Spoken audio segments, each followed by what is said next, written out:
The moon casts an eerie glow over the quiet town of Point Pleasant, West Virginia.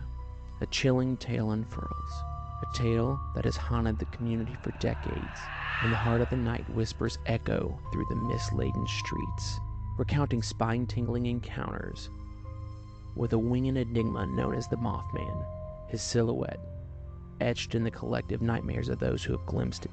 His glowing red eyes is the embodiment of fear itself. Brace yourself as we dive into the darkness, prying into the depths of the Mothman legend, uncovering the mysteries that lurk beneath its surface, and perhaps even uncovering the truth that was never meant to be revealed. Take a deep breath, for the chilling tale of Mothman beckons, and once you have crossed its path, your world may never seem the same again. November 12, 1966. The Mothman sightings begin in Point Pleasant, West Virginia.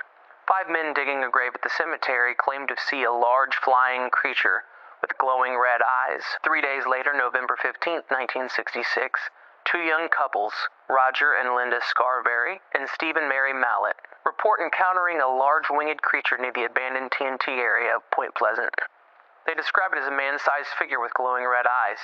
The next day, November 16th of 1966, a press conference is held to discuss the sightings of this creature, leading to widespread media coverage. Eventually, a Dayton-based newspaper terms the phrase Mothman. Later on in the month, November 25th of 1966, the Mothman is spotted by a group of volunteer firefighters near a coal mine in Clendenin, West Virginia, approximately 90 miles from Point Pleasant. They claim that the creature had flown overhead with glowing red eyes. This would all come to a head December 15th, 1966, a fateful day that the people of Point Pleasant will never forget. The Silver Bridge connecting Point Pleasant to Gallipolis, Ohio, collapsed during rush hour traffic. Just the day before, Mothman had been seen above the trusses of the bridge. This all resulting in the tragic death of 46 people.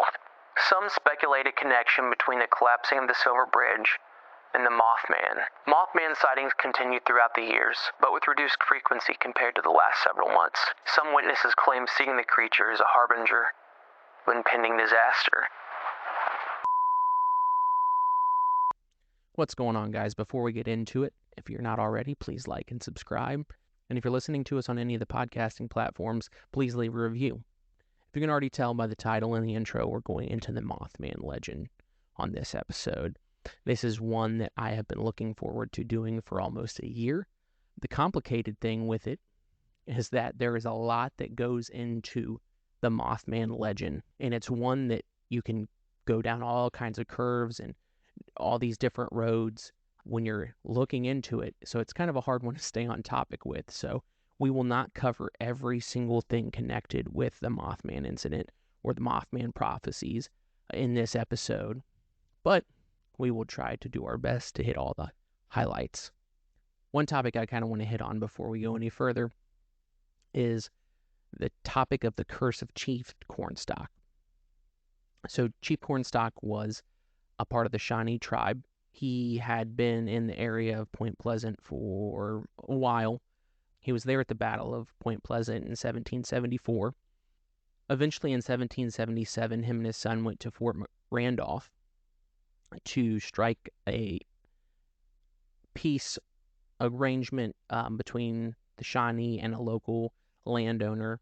However, once he arrived, him and his son were both betrayed, and then eventually Chief Cornstalk was killed in an incident called the Fort Randolph Massacre. So before 1966, there were other weird sightings around Point Pleasant, West Virginia. Almost 50 years before the first incident on November 12th of 1966, a large winged bird was seen flying over Point Pleasant with red eyes once again. A lot of people have speculated that it's the Thunderbird from Native American culture. There's not really any word on what it is, but those are when the first reports started happening. So before we get to the events of November 12th and 15th of 1966, I want to go back to November 2nd.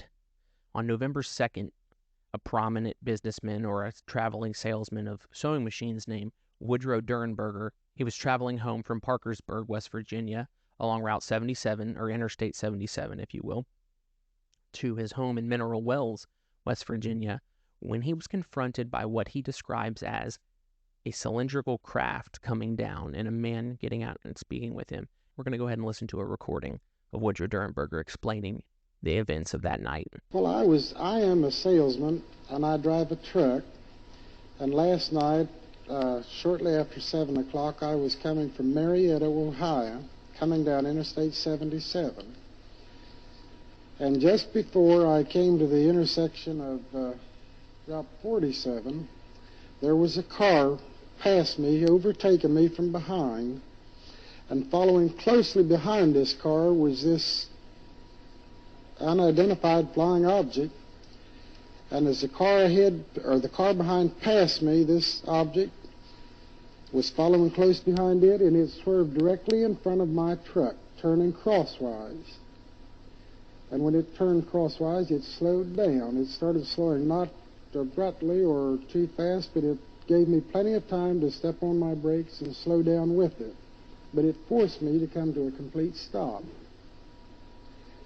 As soon as I had stopped, there was a door opened in the side of this vehicle, and this man stepped out and came directly to me, or came to the truck. He walked to the right-hand side of the truck, and he told me to roll down the window. He asked me to roll down the window on my right-hand side of my truck. And I had done what he asked. And this man stood there, and he first asked me what I was called. And I knew he meant my name, and I told him my name. And he asked me, he said, why are you frightened? He said, don't be frightened, we wish you no harm. He said, we mean you no harm, we wish you only happiness. And I told him my name, and when I told him my name, he said he was called Cold. That was the name that he was called by. And he asked me what the city of Parkersburg, he pointed to the lights. He didn't point, but he gave the impression that he was pointing, and he asked me what that was called.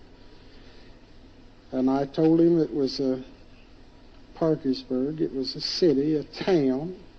And he asked me if most all the people lived in this city or town. And I explained to him that it was a place of business. It's where we transacted our business. That the people lived in communities, outlying communities, most of the people. And when I told him that this was a city, he said that where his home was, that was called a gathering. And again, he told me not to be frightened, which I was. I was very frightened. And as far as I can understand, this was all mental. There was no spoken words from him. I knew what he was asking me, but yet he stood there and his mouth did not move. He had a smile on his face. He appeared very courteous and friendly. And after I talked with him a while, he told me he would see me. He said, we will see you again, and he left in his vehicle. Now, Mr. Durenberger, I would just like to add that on that same night, there was another woman in Point Pleasant that saw a similar craft who said 2 men had exited and asked her a series of strange questions. This was then reported to the Point Pleasant newspaper, and then an article followed the next day. So this brings us to the events of November 12th, 1966. 5 men, I couldn't find any reports saying what their names were. They were just 5 grave diggers for the local cemetery that were digging a grave at the time and saw a large man-sized or man-shaped creature flying overhead with large wings. They also reported, once again, the same thing we're hearing and seeing over and over again, large red eyes. They were kind of the first to stir up a little bit of kind of a craze for what was going on, but what really got things going was the events of November 15th, 1966. 2 young couples, Roger and Linda Scarsbury and Steve and Mary Mallet, were out driving in Steve's 57 Bel Air, I believe it was, out near the TNT area, also known as the McClinton Wildlife Management Area. As they were approaching the North Power Plant, which is out towards the wildlife area, they noticed in the road a large figure standing there, which they said initially they thought it was a person. As they got closer, they saw the glowing red eyes. They saw that it had a small head just sitting on its shoulders, no neck, with wings tucked behind its back. As they approached it, it scurried away out near the McClinton Wildlife Management Area. As they passed it, they continued to drive. As they were going down the road, they started to notice in the rearview mirror that it was flying right behind them with its large red eyes. They could see him in the rearview mirror flying towards them. It followed them for miles. Steve reportedly had the car at excesses of 100 miles per hour, trying to get away from it. It wasn't until they got back to the city limits that this creature had broken its pursuit. I would like to mention that both of these couples were well known, fairly young. A lot of their friends from school say that they were really trustworthy, and they were very academically and socially active in their years in school. But after they had broken the pursuit of the creature, they then found the sheriff. They went to the local police station or sheriff's department and let them know what they had seen. And they actually believed them enough to go back out there with the couple and look around the area. They went to the North Power Plant. The officers had shined the light up towards the roof. They had saw something with, once again, bright red eyes up on the roof. They went to investigate inside of the power plant and were unable to find anything. But that power plant is also the subject to another part of the mystery of Mothman. On a November evening in 1966, Bob Bosworth and his friend were out riding their motorcycles out in the TNT area when they decided to turn off their headlights and kind of ride by moonlight along the route. It was a curvy road. I guess they thought it was going to be a good time or fun. So they were riding along, and as they passed the North Power Plant, they too saw something up on the roof with red eyes. They couldn't make it out, but it looked like a man. So they went to investigate, and I'm going to now play a clip of Bob explaining what he had witnessed in that instance. He and I decided to ride that evening, just riding around. There was a very bright moon, and we were just riding around. And I said, "Want to go up through TNT area?" And I said, "Yeah, we're going to." So we're riding out through there, and I remember, you know how guys will mess around. Right. Well, the moon was so bright that just, I guess out of boredom, I'll turned the headlights off on the motorcycle and dodging check holes by the moonlight. So we're riding out through there, and I was, look at that. And we stopped, and up on top, on the roof of that old power plant building, it was the 3-story building. Yeah. And up on top, we seen two big, what looked like red eyes, looking at us. We sat there and looked at it. I said, "Let's go out and see who it is." He said, "Yeah." So we went out there.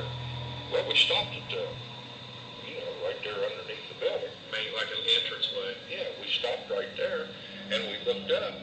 Well, it looked like these eyes were looking down at us. So we decided to run. Well, the moon was so bright that it was shining through these openings. Well, we could make out an outline of something in that dark. All of a sudden, this, I don't remember whatever I saw, Howard was right beside of it. It very slowly and precisely walked towards us. We heard it walk. It walked right up and just stayed on the dark side of the snake line. Did you notice any red eyes or anything at the time? No, and I thought about that, and I think what it is because there was no light or inside in the dark to reflect them. And it had a taper to it, like, well, I compare it with a robin, you know, a bird. Right. When their wings are folded, how their balls at the top, and then they come down to a taper. And it had no long neck like a bird, you know, like some of these birds they try to say. Well, it just as though it had a head, a large head sitting on its shoulder. Then it very slowly and precisely turned towards the catwalks. We could hear its footsteps in the glass right in front of us. And then when it started walking on the catwalk, never a hesitation, kept on walking. Then we heard that sound like wings. Following the events of the Mallets and the Scarberries, on November 16, 1966, a press conference was held in Point Pleasant to discuss the events of the Mothman at this time was just called the Point Pleasant Monster. This press conference, widespread media coverage of the event. A Dayton-based newspaper came out. They published an article calling it the Mothman, and the name stuck. I've never really got that because from a lot of the other descriptions, it's really described as kind of a bird. One man even described it kind of as having a raven's head. So where they get the Mothman from, I don't know. I do remember reading that the journalist that had come up with the name had taken it from a Batman villain. The Batman TV show was pretty popular at that time, as well as the comic book, so I guess he was just a fan of Batman and used it to create some kind of following around what was going on. So also at the press conference, people of Point Pleasant and the local areas were really starting to want to defend themselves. So they were really just looking to find out if they could shoot it and if there was going to be a reward for it. So between the 16th and the 25th, there's several more sightings of Mothman in the area and other kind of Indrid Cold incidents coming about, as we heard from Woodrow Dernberger and others. There was a lot of UFO sightings as well between that time out near the TNT area and kind of in a triangular pattern from Point Pleasant to Parkersburg down to Mineral Wells, even close to Charleston or going towards Charleston. There was some more reports of these strange activities. However, on November 25th of 1966, two volunteer firefighters in Clendenin, West Virginia, saw a large winged creature with large red eyes fly overhead of them as they were near a mine shaft. Clendenin is almost approximately 90 miles from Point Pleasant, so like I said, there's like this triangular area of weird activity it's almost like the Bermuda Triangle, but the West Virginia Triangle. For the rest of 1966, in Point Pleasant region, in some areas even going into Ohio, there are reports of Mothman, UFOs, strange lights, you name it. But everything kind of came to a head for Point Pleasant on December 15th of 1966. The Silver Bridge US 35 crosses the Ohio River from Point Pleasant to Gallipolis, Ohio, collapsed, resulting in the death of 46 people. A lot of the residents had kind of blamed or attributed to the collapse to Mothman. There are some accounts of FBI-style agents, men in coats, showing up days before that, asking weird questions. There were some sightings of Mothman on the bridge, climbing near the top or near the center of the structure. Many believe that Mothman was the cause of what had happened to the Silver Bridge. Now, where a lot of this lore comes from, and the reason why it's still here with us today, is because John Keel. John Keel, in 1966, was a very established journalist. He had written articles for Fate magazine, Playboy, and even the Times. He covered a wide array of topics, including UFOs, cryptozoology, and even paranormal incidents. Keel's involvement with the Mothman case began in 1966 when he arrived in Point Pleasant, West Virginia to report on the strange happenings. He extensively researched and interviewed eyewitnesses, delving into the sightings of the winged creature and the overall atmosphere of unease that gripped the city. Keel's investigation went beyond the surface level of encounters with the Mothman. He explored the connection between the Mothman encounters and other paranormal activity that was happening in the area. During this time, he recalls that he had multiple encounters with a being named Indrid Cold, who was giving him bits of information about things that were to happen. One of those things being a big event on December 15th, which he originally thought something bad was going to happen to a Defense Logistics Agency site, which ended up being the Silver Bridge collapsing. In his book, The Mothman Prophecies, published in 1975, Keel recalls his accounts and his theories and thoughts on the actual events of the Mothman incident. One of his notable thoughts is the idea of an ultra-terrestrial being, i.e., Indrid Cold, who he believed was causing all of the Mothman sightings and the paranormal activity that was happening in the area. He even recalls a time that he drove past the North Power Plant, and for about a quarter-mile stretch of road, he has an uneasy feeling, and he says that he's not an easily scared man. I have to believe that, seeing as he went to West Virginia to find out what was going on with this winged creature. But over that quarter-mile stretch of road, he had an extremely uneasy feeling, and as soon as he passed a certain point, it left him. So he drove back through it, and he noticed that when he drove back through it, he also had the same feeling. While his ideas and theories were met with skepticism, Keel's work sparked widespread interest and influence into the paranormal world and contributed to the public's persistence of the Mothman.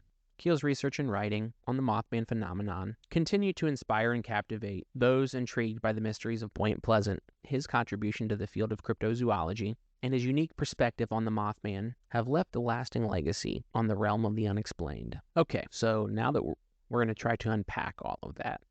I know at this point it's still very fact-based, timeline-based, but now I'm going to speak on my personal experience or my experience with the Mothman. John Keel became extremely obsessed with the Mothman case, and I can see why. Just doing the research for this, I've been doing research for this episode for over a year. Like I said, there's so much. It has ghosts, it has aliens, it has cryptids, which for me, this was my first kind of deep dive into cryptids. Before this, I had barely even heard of what a cryptid was. And for those of you that don't know, cryptids are creatures that people haven't, I guess, proven exist yet, is the layman's term for a cryptozoologist or cryptozoology. They are thought to be real. That includes your Sasquatch or Bigfoot, your Loch Ness Monster, many other sea creatures that are out there. The Kraken is one, and of course, Mothman. So when I first started, I got into the paranormal realm because I had experienced what I believe to be a spirit. Getting into it, there's a lot that goes into this realm and what people believe on the topic of the paranormal.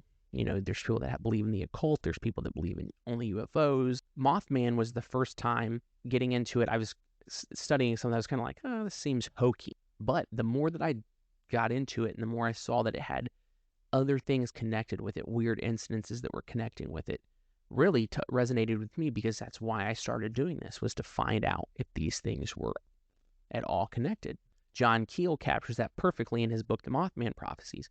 Through the Mothman encounters, we see that it's not just one of these things. I mean, we heard it in Woodrow Dernberger's interview. This thing got out of the craft and spoke to him telepathically. It's just wild to think that all this was happening in this small triangle around Point Pleasant, West Virginia. Now, through the years, there have been other Mothman sightings before catastrophes.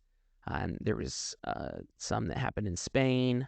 I believe there was one in Chicago. So people kind of now believe that the Mothman is a sign or an omen. So he's trying to warn something. That's what really came out of the Point Pleasant incident too, is people really started to think that the Mothman showing up there was to warn them of something going on. Believe it or not, when you get into this and you think about aliens, and you're trying to explain to somebody that doesn't believe in aliens or UFOs or extraterrestrials, you can sound crazy. But on the same token, if you believe in ghosts but you don't believe in UFOs, you can get into a whole debate about what gives you belief in that thing. So getting into cryptids was new territory.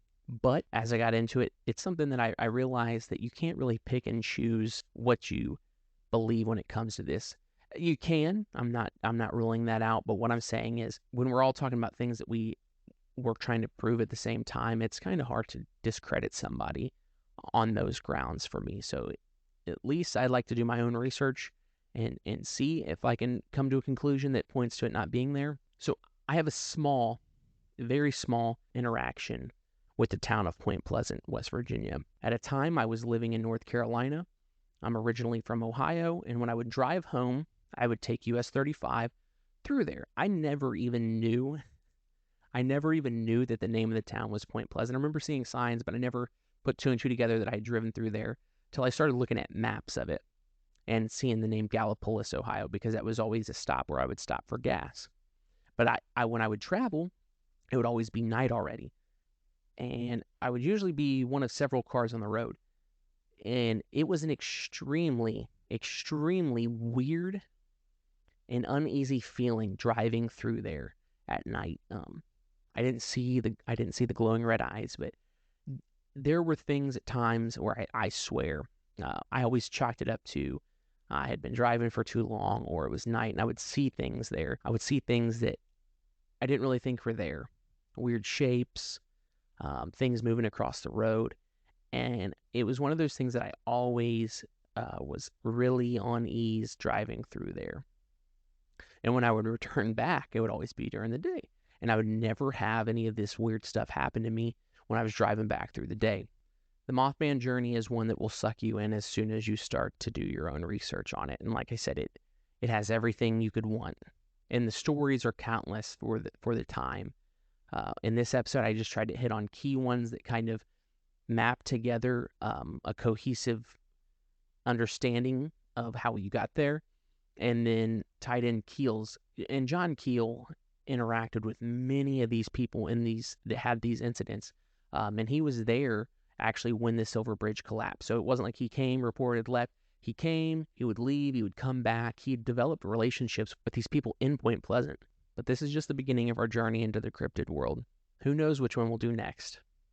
If you have a cryptid that you are fascinated with or love, drop it in the comments or send an email in to herewithuspodcast22@gmail.com, and I would love to do an episode on it. That's it for this episode. I'm Cliff Shanholzer, and thank you for being here with us.